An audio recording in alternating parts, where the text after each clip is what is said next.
Rádio Rio de Janeiro, a emissora da fraternidade, passa a apresentar Luz na Penumbra, programa que leva ao seu coração a mensagem da doutrina espírita.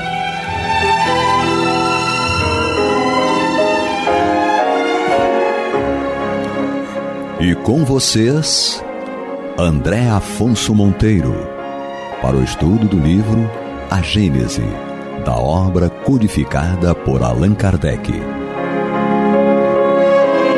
Olá, amigo ouvinte da Rádio Rio de Janeiro, eu sou André Afonso Monteiro e nós vamos retomar o nosso estudo da obra A Gênese, capítulo 14, os fluidos, e hoje retomando aqui do item 18.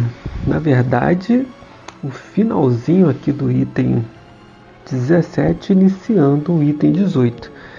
Diz Allan Kardec, no final do item 17, último parágrafo: o pensamento do espírito encarnado atua sobre os fluidos espirituais como o dos desencarnados. Ele se transmite de espírito a espírito pelas mesmas vias e, conforme seja bom ou mal, saneia ou vicia os fluidos ambientes. Então, repetindo, o pensamento do espírito encarnado atua sobre os fluidos espirituais como o dos desencarnados. Ele se transmite de espírito a espírito pelas mesmas vias e, conforme seja bom ou mal, saneia ou vicia os fluidos ambientes. E nós vamos fazer uma remissão aqui ao Livro dos Espíritos. Melhor dizendo, nós vamos fazer uma remissão aqui ao livro O Problema do Ser e do Destino, de Leon Denis, na terceira parte, é o item 24, em que neste capítulo, nós até já fizemos comentários em outros programas, Leon Denis vai falar sobre a disciplina do pensamento e a reforma do caráter e como a gente, condicionando esse nosso pensamento, nós vamos automaticamente modificando o nosso comportamento moral. E aqui no item 24, Leon Denis vai dizer o seguinte para nós: não basta crer e saber, é necessário viver nossa crença. Isto é, deixar penetrar na prática cotidiana da vida os princípios superiores que adotamos. E por que nós estamos fazendo essa remissão? Porque aqui no finalzinho desse item 17, Kardec vai dizer que o pensamento do espírito encarnado atua sobre os fluidos espirituais, como o dos desencarnados, até aí tudo bem. Ele transmite de espírito a espírito as mesmas vias e, conforme seja bom ou mal, saneia ou vicia os fluidos ambientes. E Leon Denis aqui vai dizer que, da mesma maneira, é necessário viver nossa crença, isto é, deixar penetrar na prática cotidiana da vida os princípios superiores que adotamos. Kardec e Leon Denis estão falando praticamente a mesma coisa para nós, talvez de uma forma diferente, mas Leon Denis vem trabalhando nesse item do seu capítulo da terceira parte, As Potências da Alma, o pensamento, a reforma, a disciplina do pensamento e a reforma do caráter, justamente através de um trabalho de nós modificarmos a nossa prática e as nossas ações. Entretanto, para que a gente venha modificar as nossas práticas, as nossas ações, é preciso uma vontade, e essa vontade vai se exteriorizar através do nosso pensamento. Porque tudo que nós fazemos, nós necessariamente é consequência da nossa vontade e de um pensamento voltado para aquela ação boa. Então, o Kardec coloca aqui, no item 17 do capítulo 14, os fluidos, que conforme o nosso pensamento seja bom ou mal, ele vai sanear ou viciar os fluidos ambientes. E nós já verificamos, estudamos também em ambas as obras, tanto em A Gênese como aqui em O Problema do Ser e do Destino, que o pensamento ele vai impregnar o nosso perispírito, ele vai impregnar o ambiente que nós estamos inseridos, ou vai sanear, ou vai viciar o ambiente que nós estamos inseridos, e também vai viciar ou sanear o nosso perispírito, no sentido de que ele vai se impregnar daquilo que nós estamos pensando.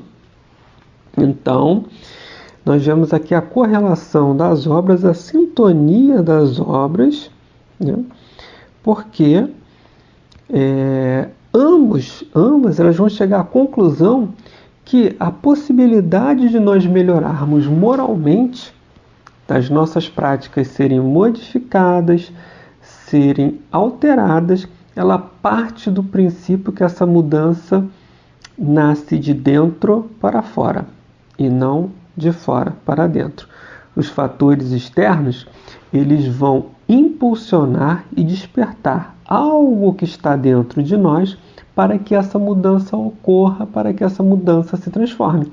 E normalmente nós queremos que essa mudança venha de fora para dentro, né?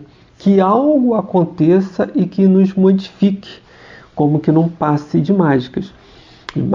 E isso na verdade não acontece. Vai despertar algo dentro de nós para o bem, para a prática moral, a ética, e isso vai ser trabalhado através do nosso pensamento, que vai ser decorrente da nossa vontade. Eu não tenho mais vontade de atos ou de práticas ruins.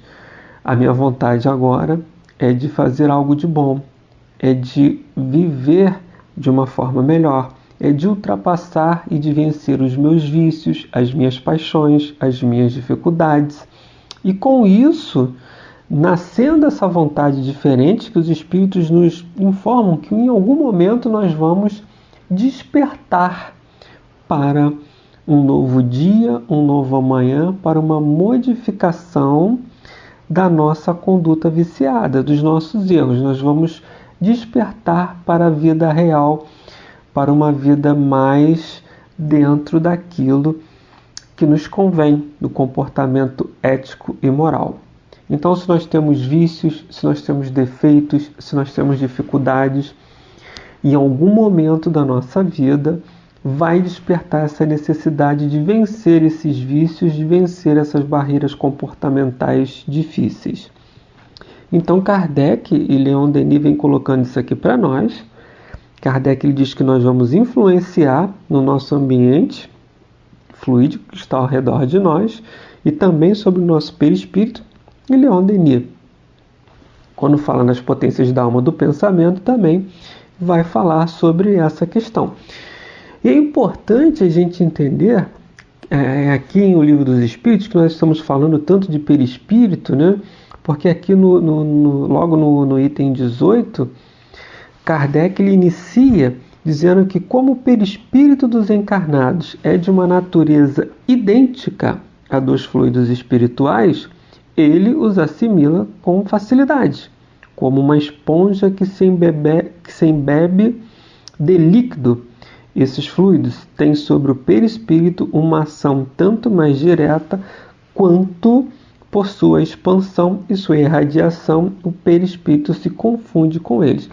Então, da mesma maneira que nós influenciamos o ambiente em que nós estamos, nós também vamos ser influenciados pelos fluidos que estão nesse ambiente. É uma via assim de mão dupla, né? Numa ação bilateral. O espírito que ele é evoluído, que ele já venceu certas barreiras, ele pode transitar por qualquer ambiente, dependendo da sua evolução, do seu grau de evolução moral, intelectual. Ele vai transitar pelos ambientes mais insalubres e ele não vai se ressentir e nem se impregnar daquele local. Não vai esse detalhe de esponja, essa analogia de esponja que Kardec traz aqui, nesse caso, para esse espírito já evoluído, ele não vai se ressentir, se impregnar. Ele vai agir naturalmente de acordo com a sua evolução. Ele não vai se deixar mais influenciar por esses fluidos ambientes deletérios. Da mesma forma como nós encarnados, muitas vezes vamos em algum lugar que por algum motivo nós não temos afinidade com aquele local. Um local às vezes muito difícil, às vezes um local com certas dificuldades, com certas práticas que nós não temos mais interesse em fazer, ou aquele ambiente que de alguma maneira nos incomoda. Então nós, de alguma maneira, o que vai acontecer? Se a gente permanecer ali muito tempo, porque nós ou não estamos ali a serviço, ou não estamos ali a trabalho, enfim, estamos ali por uma diversão, por alguma coisa assim, independente do ambiente que seja, mas um ambiente insalubre, um ambiente com práticas morais e éticas não tão assim condizentes com a educação, com a boa moral, com os bons costumes. Então, de alguma maneira, nós vamos ali por algum motivo, e se nós estivermos ainda vibrando naquelas relações, se a gente não estivesse comprazendo ali naquelas práticas, a gente vai se misturar com aqueles fluidos, a gente vai interagir automaticamente e vai sair ainda mais impregnado, que vai ter esse efeito esponja que Kardec coloca aqui para nós. Em contrapartida, se nós já não estamos mais sentindo prazer naquela prática ou naquela vivência ali, a gente vai sentir um freio, a gente vai sentir ali é como se fosse um choque, né? Em algum determinado momento que a gente vai se sentir mal de estar ali presente naquele ambiente. A gente vai começar a se sentir mal, não se sentir bem, preciso sair daqui, e saio. Porque quando eu começo a me impregnar daquele ambiente, através do meu perispírito, dos fluidos daquele ambiente, eu automaticamente crio uma rejeição, porque é um tipo de fluido, de local, de ambiente que eu não me sinto mais à vontade em estar. Então a gente meio que cria uma barreira. Isso é psicológico, obviamente, e tem a ver com essa troca de fluidos, né? Não vou me sentir bem ali, então eu vou me afastar daquele local. Então o que Kardec coloca aqui para nós é que nós vamos ali meio que se embebedar nessa assimilação desses fluidos.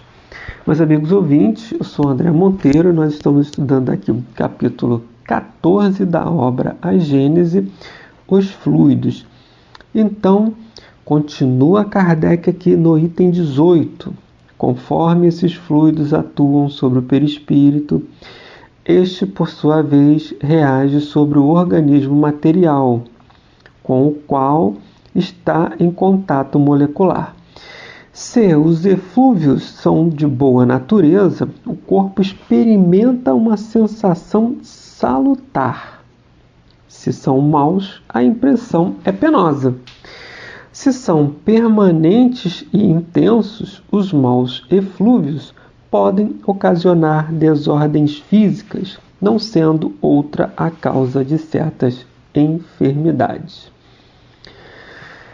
Amigos ouvintes, internautas, Kardec coloca aqui para nós mais uma vez essa importância, porque os fluidos, como eles são intangíveis aos nossos sentidos e aos nossos olhos, nós não imaginamos, não temos a exata noção de como funciona a nossa interação com ele. E esse nosso estudo aqui, do capítulo 14, da obra Gênese, do programa Luz na Penumbra, ele vai nos dar essa noção para que a gente saiba se relacionar de uma forma adequada com os nossos fluidos, evitar locais e situações insalubres, bem como evitar também que o nosso pensamento possa impregnar o nosso perispírito, que é de matéria fluídica, e também o ambiente que nós estamos inseridos. Então eu estou interagindo, em constante interação com os fluidos através do meu pensamento. Se o meu pensamento é bom, se a minha prática é boa, eu vou me alimentar desses bons fluidos espirituais. Se eu estou frequentando locais agradáveis, locais que sejam de uma possibilidade, de um ambiente saudável, eu vou me alimentar desses bons fluidos e isso vai se transformar em energia e em saúde para mim. Mas da mesma forma que eu experimento essa impressão salutar, se são maus os pensamentos e também esses ambientes que eu estou frequentando, esses eflúvios, essa assimilação, ela pode ocasionar desordens físicas, não sendo outras causas de enfermidade. Então, são aquelas doenças, muitas vezes, que nós chamamos psicossomáticas, doenças que têm relação muito mais com a nossa condição espiritual, muito mais através da assimilação fluídica, através dos nossos pensamentos e dos ambientes que nós estamos frequentando. Então nós estamos assimilando ali aquelas correntes e, se elas realmente não forem correntes, energias salutares, causam uma dificuldade muito grande para nós. É importante a gente entender isso, e até aqui, em O Livro dos Médiuns, a gente tem bastante informação aqui para trocar com vocês. Nós estamos estudando também o livro aqui, A Potência das Potências da Alma, de Leon Denis. Temos o Livro dos Espíritos e o Livro dos Médiuns também. Porque aqui em O Livro dos Médiuns, e essa coordenação, essa relação é tão interessante, tão assim, um estudo realmente que a gente começa a descortinar uma série de situações que podem ser positivas para nós. Então, por exemplo, aqui em O Livro dos Médiuns, a partir do capítulo 4, em que ele vai tratar da teoria das manifestações físicas, Kardec também faz uma série de indagações sobre como os espíritos e os médiuns podem, e os fluidos também, podem ocasionar essas manifestações físicas. Então, por exemplo, Kardec ele vai fazendo uma série de questionamentos. Então, aqui no item 24, ele pergunta, ele coloca para os espíritos, né? Olha, vocês estão dizendo que tudo é feito pelo pensamento, porque os espíritos vêm colocando essa questão para Allan Kardec, que para essa manifestação física, via de regra, e ele se baseava aqui no estudo das mesas girantes, ele queria saber, mas como é que funciona isso? Como é que o espírito pode fazer essa movimentação dessas mesas girantes? E os espíritos vão explicar que isso se dá através de um espírito desencarnado, de um médium encarnado e dos fluidos. Então esse médium vai doar uma certa energia para que isso aconteça, né? E aí a necessidade do homem encarnado vai precisar do fluido espiritual e também do fluido e também do pensamento e da vontade desse espírito, né? Como ele diz aqui, qual é o papel do médium neste fenômeno? Eu já disse, o fluido apropriado do médium combina-se com o fluido universal. Então o médium vai doar. Nós estamos ali doando o fluido através do nosso perispírito, ali nós vamos fazer essa doação desse fluido, no nosso corpo físico também, nós vamos doar esse fluido. Vai haver essa combinação, né, com o fluido universal acumulado pelo espírito, o espírito desencarnado que faz essa movimentação, e aí é necessária a união desses dois fluidos, isto é, do fluido animalizado, do médium, e do fluido universal, espiritual, para dar vida a essa manifestação física, pela vontade, pelo pensamento desse espírito desencarnado combinado com a do espírito encarnado. Então, esse fenômeno ele vai se dar desta maneira. E aí, na questão 24, Kardec diz o seguinte, né? Ele coloca: dizeis, nas palavras de Kardec, que o espírito não se serve de suas mãos. O espírito, quando faz essa movimentação, ele não se utiliza das mãos para manipular aqueles fluidos, aquela energia, para que aquele fenômeno aconteça.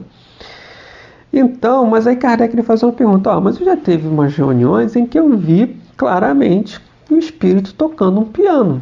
Como é que isso se dá? Não pode dizer que ele está ali utilizando as mãos para trocar o piano? Não é isso, os dedos, que está acontecendo?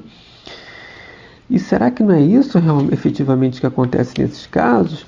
Ou seja, eu estou vendo um espírito materializado, ele se utilizou do fluido do médium, animalizado, se utilizou do fluido cósmico universal e se materializou ali, está tocando piano. Então, será que ele está utilizando as mãos para fazer aquilo? E aí os benfeitores vão responder, porque vocês estão me dizendo que tudo é pela força do pensamento, pela vontade e pelo pensamento. Como é que isso se dá? Né? Porque eles colocam antes disso: a ação da vontade é sempre indispensável para o papel da vontade do médium. Ele diz que a vontade do médium aumenta a força, mas nem sempre é necessária, visto que o movimento pode efetuar-se contra e apesar desta vontade. E aí está uma prova de que há uma causa independente do médium, que é a causa espiritual. Ele pode até agir sem a presença do médium, pode agir a revelia do médium, quer dizer que muitas pessoas servem de auxiliares do espírito de forma inconsciente, ou seja, nem pela vontade. Daí que ele fala que a vontade do médium pode ser colocada, pode ser deixada de lado. Então, o Kardec, voltando aqui, faz essa pergunta: olha, tem um médium consciente ou inconsciente animalizado que doa esse fluido, tem o fluido espiritual e tem o espírito desencarnado que movimenta isso também. Mas como é que eu vi já e você está me dizendo que tudo isso é pela força do pensamento e consequência da vontade do espírito desencarnado fazer aquilo. Mas como é que eu já vi, em uma experiência, um espírito ali dedilhando no piano, tocando com os seus dedos no piano? Então isso ele usou a força física realmente para acontecer? E aí os espíritos vão responder que não, porque tudo que a gente compreende na natureza física não necessariamente é o que está acontecendo no mundo espiritual, porque naquele caso ali a gente só tem uma visão incompleta, uma ideia incompleta, e constitui um equívoco querer sempre assimilar os procedimentos no mundo espiritual com os procedimentos no mundo material. Então ele diz: quando o espírito coloca os dedos sobre as teclas, ele realmente os coloca e até as movimenta. Porém, não é através da força muscular que ele pressiona a tecla.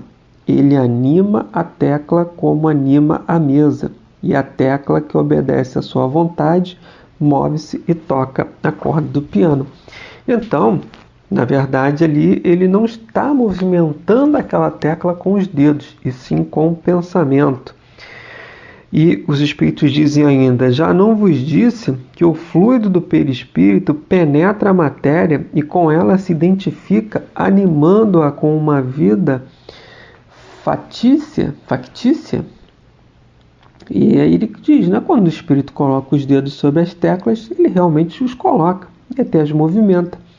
Porém, não é através dessa força muscular, e sim da força do seu pensamento, porque acreditam que realmente o fazem. O efeito se produz instintivamente neles, sem que saibam como, e todavia isso se dá pela vontade deles. O mesmo acontece quando exprimem por palavras. Então, e tem mais informações aqui interessantes, nós vamos voltar a tocar. A gente está chegando à conclusão que esse trabalho, essa força do pensamento e da nossa vontade tem uma relevância muito mais importante do que nós podemos imaginar. Sempre bom a gente ter essa possibilidade de condicionar esse pensamento, de fazer tudo isso de uma forma consciente.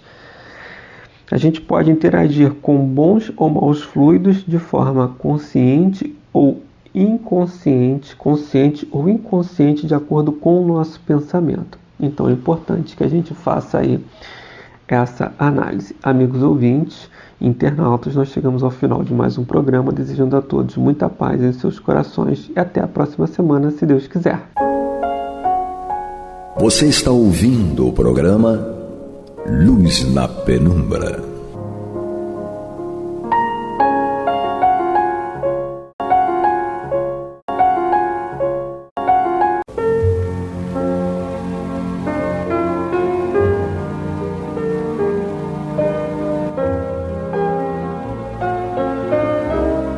A Rádio Rio de Janeiro está levando ao seu lar e ao seu coração a mensagem consoladora da doutrina espírita, através do programa Luz na Penumbra.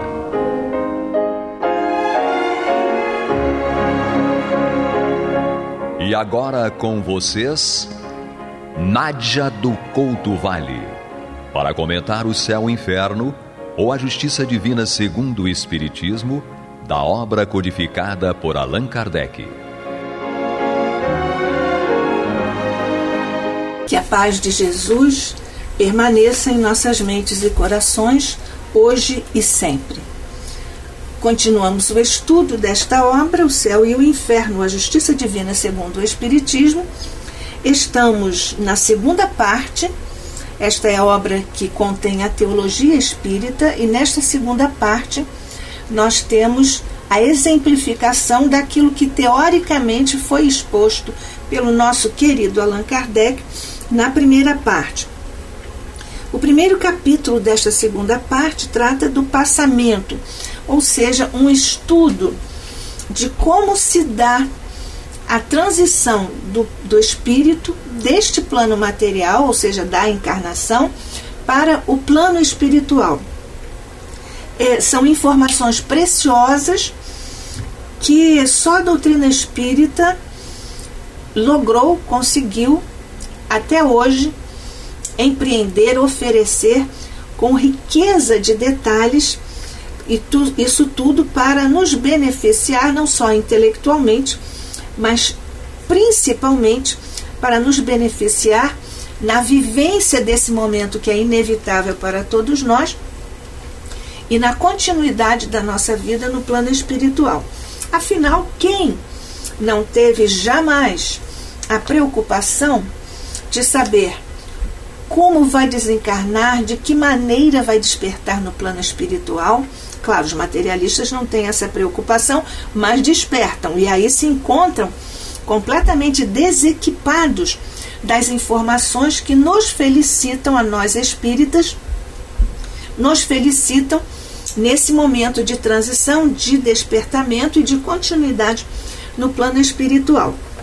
Nós já vimos que no momento da morte as sensações que precedem a separação são variadas, porque estão na dependência do caráter, dos méritos, da elevação moral do espírito que desencarna, e, portanto, esse momento pode ser mais ou menos penoso, mais ou menos prolongado, segundo as condições do espírito desencarnante, seu caráter, seus méritos e sua elevação moral.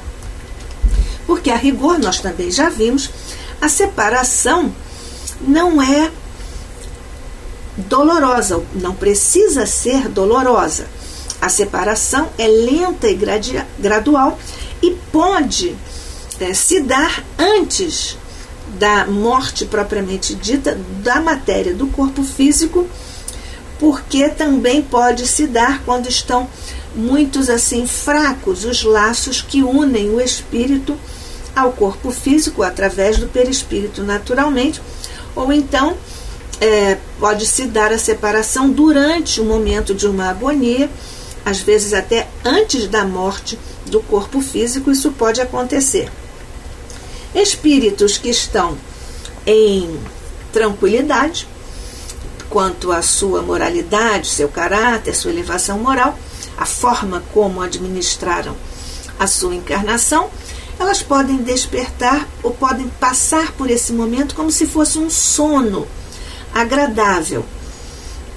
O momento de perturbação que nós já estudamos juntos pode ser um momento rápido e os laços vão se desfazendo docemente nessa doce separação do espírito do corpo físico que lhe serviu de instrumento durante a encarnação. As sensações, nós já vimos, da matéria. As sensações da matéria vão se apagando e a vida nova à frente se apresenta com muita nitidez. Os amigos espirituais vêm receber o espírito, ou no caso dos espíritos inferiores, aqueles que não são amigos espirituais também vêm recebê-lo para cobrar. Pode também se dar essa separação por moléstia grave, que também é muito lenta, gradual, em contraposição às desencarnações provocadas por morte violenta ou por suicídio. Também pode-se dar a separação mais dificultosa quando há apego às coisas do mundo, nós também já vimos isso, e no caso dos criminosos. Mas então, qual é a percepção quando o espírito sente que está na vida espiritual? Nós também já vimos que se ele praticou o mal pelo desejo de fazer o mal, ele sente vergonha, ou se ele foi justo, se ele atuou sempre de acordo com a lei de Deus, ele vai sentir um alívio, como se ele estivesse se livrando de um grande peso, e não vai temer encontrar ninguém ou encontrar o olhar de ninguém, porque aqueles que são devedores no plano espiritual recebem o olhar das suas vítimas, por exemplo, ou dos seus desafetos, com olhares perspicientes, com olhares, às vezes, de julgamento. E o encontro com os conhecidos que desencarnaram antes, nós já vimos, quando há afeição recíproca, eles ajudam o espírito desencarnado a ir se libertando de possíveis vínculos que ainda tenham persistido no seu quadro mental, na sua mente. Portanto, perturbação e consciência são coisas que andam juntas nesse caso. A consciência pode não ser imediata porque há perturbação, mas pode vir logo depois, no caso dos espíritos com a consciência tranquila. A duração também varia segundo a elevação do espírito, que quanto mais elevado, menor tempo de perturbação ele vai passar. O conhecimento do espiritismo, nós já vimos, tem uma influência absolutamente importante sobre a duração desse período de perturbação, que é um período natural no processo da desencarnação. O nosso querido Leon Denis, o grande filósofo, poeta da doutrina espírita, em sua obra O Problema do Ser, do Destino e da Dor, ele nos fala também sobre essas questões de como desencarnamos e como despertamos no plano espiritual.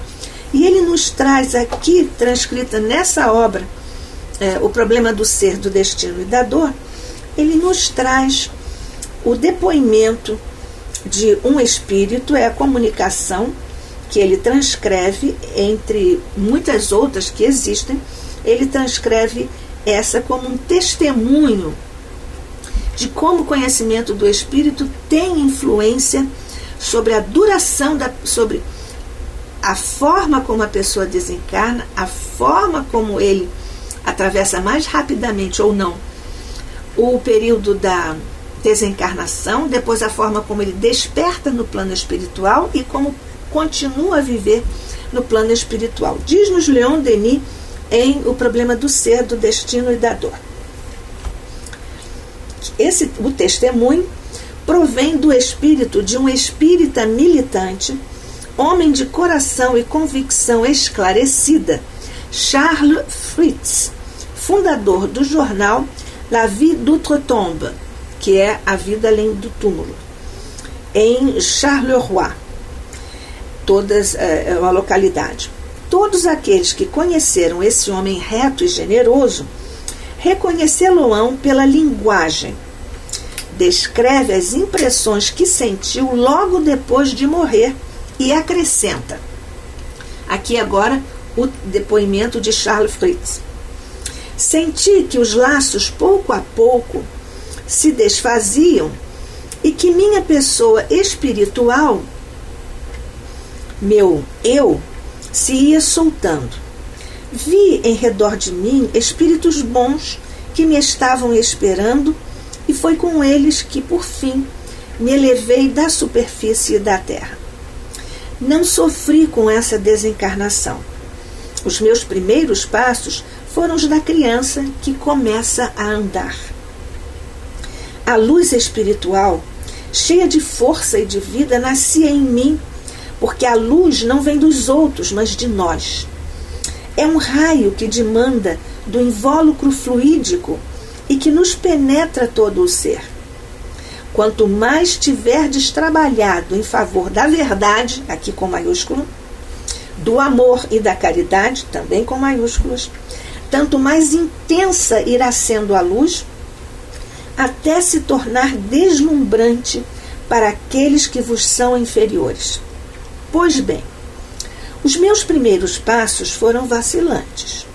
Entretanto, a força foi-me vindo e eu pedi a Deus auxílio e misericórdia. Depois de haver verificado a completa separação da minha individualidade, enfrentei, afinal, o trabalho que tinha de fazer. Vi o passado de minha última vida e lidei por levantá-la com clareza das profundezas da memória. O passado acha-se no fluido do homem e, por conseguinte, do espírito. O perispírito é como o espelho de todas as suas ações, e sua alma, se foi má sua vida, contempla com tristeza suas faltas, inscritas, ao que parece, nas dobras do corpo perispiritual. Não tive dificuldade alguma em reconhecer minha vida tal qual ela fora. Verifiquei com evidência que eu não havia sido infalível. Quem pode gabar-se disso na terra? Devo, porém, dizer-vos que, depois de feito o exame, senti grande satisfação e felicidade com o que havia feito na terra. Lutei, trabalhei e sofri pela causa do Espiritismo. A luz que dele dimana, dei-a juntamente com a esperança a muitos irmãos da terra por meio da palavra, dos meus estudos e obras. Por isso, torno a encontrar essa luz. Sou feliz por ter trabalhado em reerguer a fé, os corações e a coragem. A todos, pois, recomendo a fé inabalável que eu tinha e que se vai aurir no Espiritismo. Tenho de continuar a desenvolver-me para rever o passado das minhas encarnações anteriores. É um estudo, um trabalho completo que tenho de fazer. Vejo bem uma parte desse passado, mas não a posso definir muito bem, conquanto esteja completamente desperto. Nós lembramos que o acesso a encarnações anteriores pelo espírito depende da sua capacidade, da sua evolução, porque ele precisa estar muito preparado para ir recuando, vendo na sua trajetória os seus feitos. Na verdade, precisa de coragem para ver eventualmente o que tenha feito de errado. Emmanuel, que escreveu sua obra há 2000 anos, depois escreveu 50 anos depois, mergulhou nessa condição, nas camadas dos registros no corpo perispiritual, mas isto demanda muito tempo de evolução do espírito. E termina Leon Denis na transcrição que faz do depoimento do espírito Charles Fritz, um espírita militante. Dentro de pouco tempo, espero, essas vidas passadas hão de aparecer-me com clareza. Possuo luz bastante para poder caminhar com segurança, vendo o que está na minha frente, o meu futuro, e presto já o meu auxílio a espíritos infelizes. Portanto, ele já estava trabalhando no plano espiritual, continuando a ajudar os seus irmãos, e nós vamos ver alguns depoimentos nesse sentido aqui na segunda parte do estudo desta obra, O Céu e o Inferno, ou A Justiça Divina segundo o Espiritismo, que nós fazemos juntos, eu, Nádia do Couto Vale, e você, amigo, amiga, ouvinte, internauta, nesse estudo. E nessa particularidade, nós vemos que a maior influência, o conhecimento do Espiritismo, a maior influência é a prática do bem e a consciência pura, o que fica muito bem ilustrado, patenteado no depoimento que nos traz Leon Denis em sua obra O Problema do Ser, do Destino e da Dor.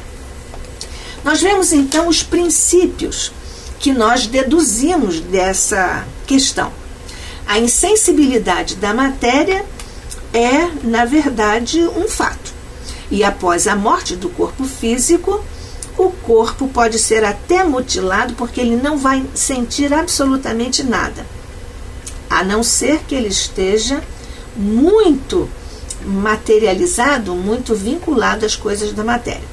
Só a alma experimenta a dor, o prazer, mas é na alma que repercute isso. Quem sofre, portanto, é a alma, não o corpo da dor, porque o corpo é que é um instrumento da dor, mas isso fica recorrendo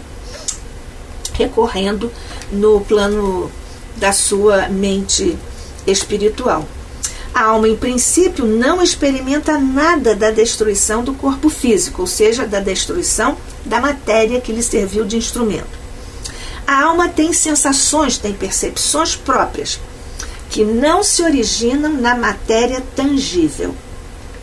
O perispírito, nós já vimos, é um intermediário para a alma, o espírito, se comunicar e atuar, se comunicar com o corpo e atuar sobre ele.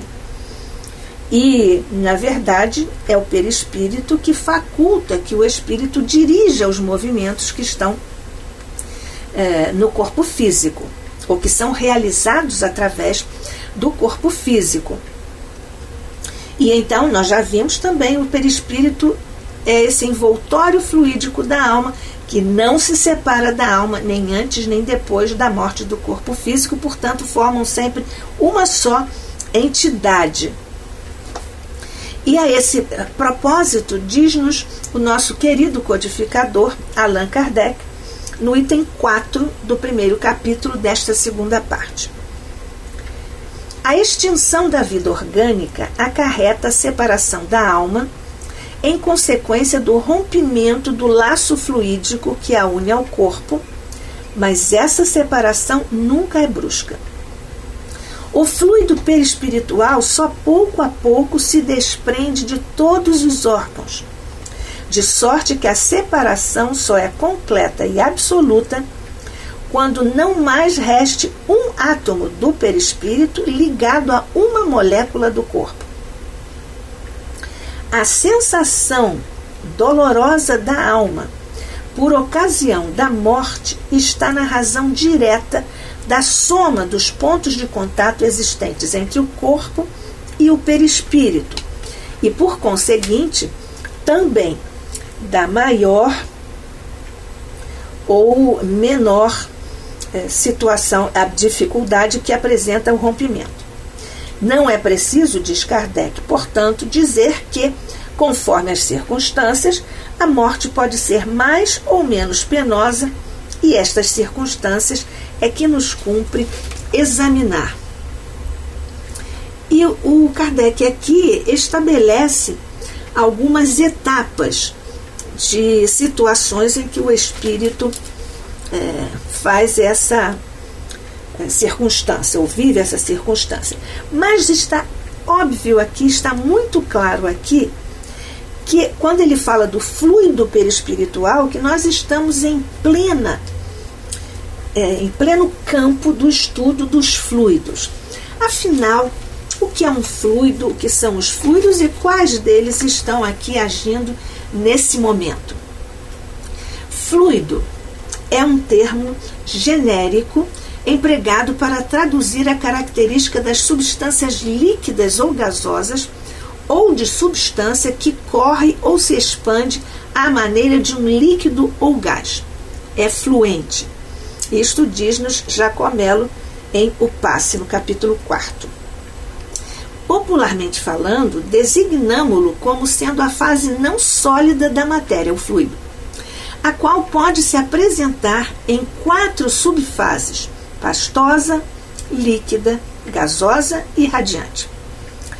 O fluido não apenas é algo que se move, a exemplo dos líquidos ou gases, mas é a essência mesma desses líquidos, gases e de todas as matérias, inclusive aqueles ainda inapreensíveis por nossos instrumentos físicos ou mesmo psíquicos.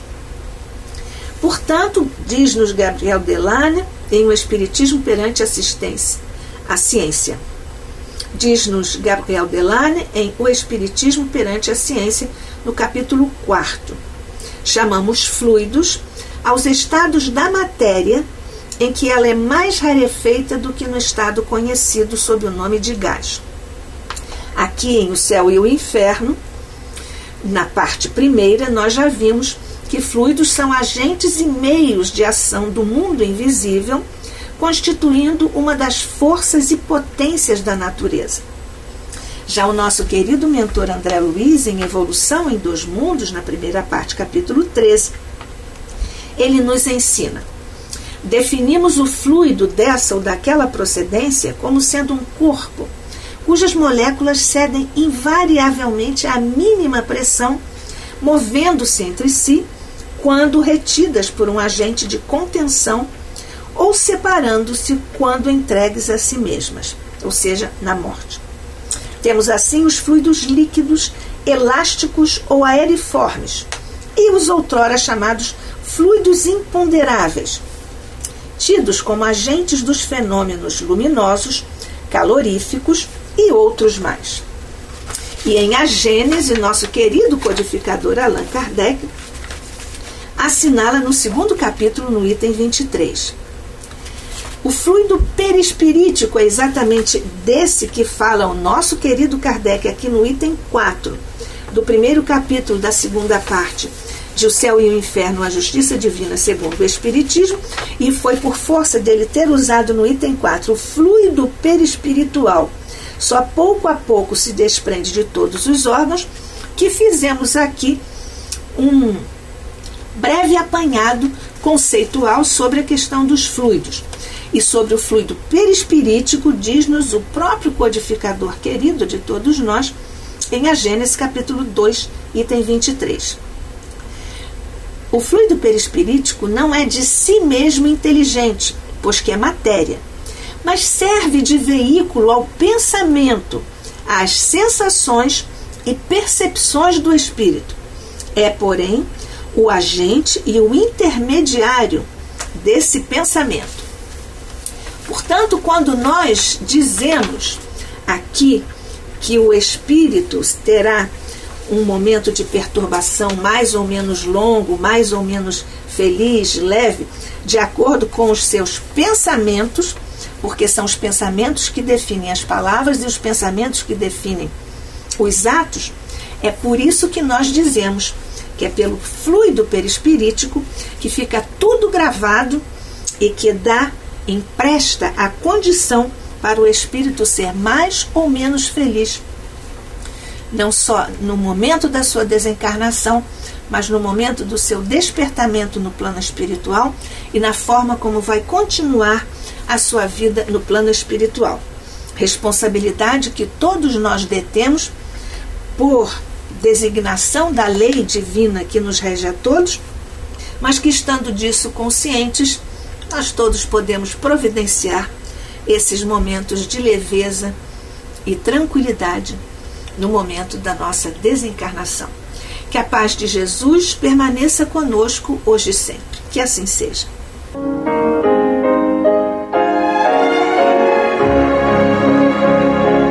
E vamos ouvir agora a prece de encerramento de nosso programa, na voz de Geraldo de Aquino.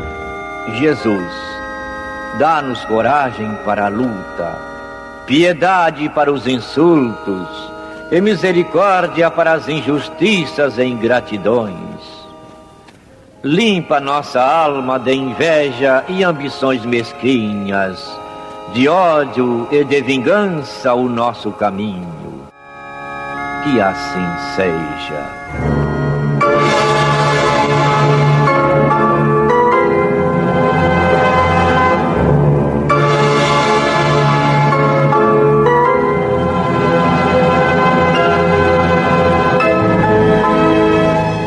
Acabamos de apresentar o programa Luz na Penumbra.